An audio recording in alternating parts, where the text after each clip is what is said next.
Hi, my name is Jordan Merck, and I'm doing my persuasive speech on marriages in America. So there's an epidemic that's sweeping America right now, and the epidemic it's not something that's an illness, it's not a sickness, it's not something that's really killing people, but the epidemic that's sweeping America it's divorce. And growing up, I grew in this, like, what you could call a perfect Christian family. My mom and dad have been married my entire life. You know, I've got my sisters, everything's fine. But there's a lot of divorce in my family. A few of my family members have been divorced multiple times. They've had multiple wives, not at the same time, but they have had like 3 or 4 wives at some point in their life.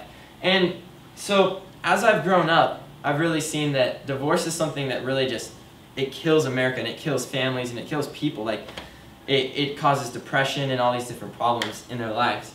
And when I became a youth pastor, I really began to see the effects of divorce in teens. And one thing that I've noticed, like I said, I grew up in this family that I didn't know what divorce was. Like, I knew of it, but I didn't know how much it affected people. And becoming a youth pastor in a youth group, I really see the effects that it has on families, as I can see these kids and all the hurts that they bring to the table. And so one of the saddest things is that today, the CDC actually has said that over 50% of marriages now are ending in divorce, which is a staggering number. That we think of all of these people that are getting married every single day, every single year, that over 50% of them are getting divorced. And the sad thing is that in the church, the number of people getting divorced is just as high as people outside of the church. And this really creates a problem, because God has specifically said, He said, I want marriage to be a man and a woman, and I want them to be together, and I want them to stay together. And sure, God says there's a few circumstances where divorce is okay, but the divorce that's happening in America is just really an easy out of something that people don't want to be in anymore. And there's actually a verse in Matthew chapter 19, verse 6, and it speaks to marriage, and it says, consequently, they are no longer two, but one flesh. What therefore God has joined together, let no man separate. And so what that's saying is that when God brings people together in marriage, they're one flesh now. They're one person. They work together as a body.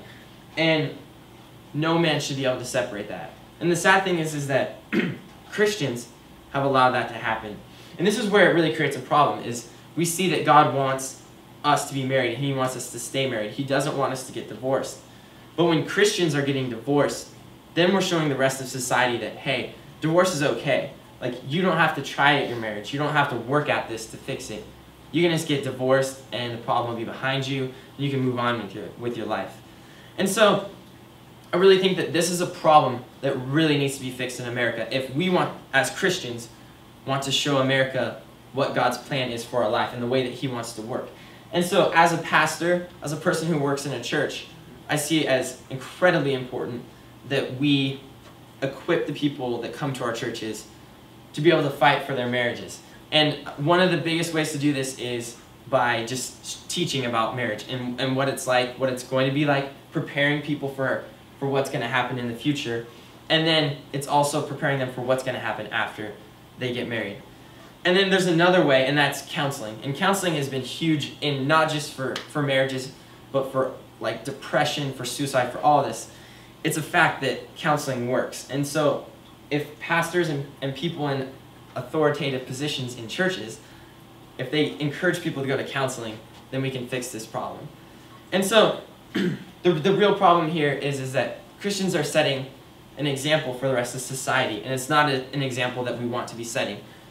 The example that we're setting for people is that divorce isn't easy out of a marriage that's not working. And the thing that we need to show them is that it's not going to be easy. It's not going to be something that's going to happen overnight if we want to fix marriages. But we can set the example that if you work hard for it, if you put effort into it, you can save your marriage if it's heading for divorce.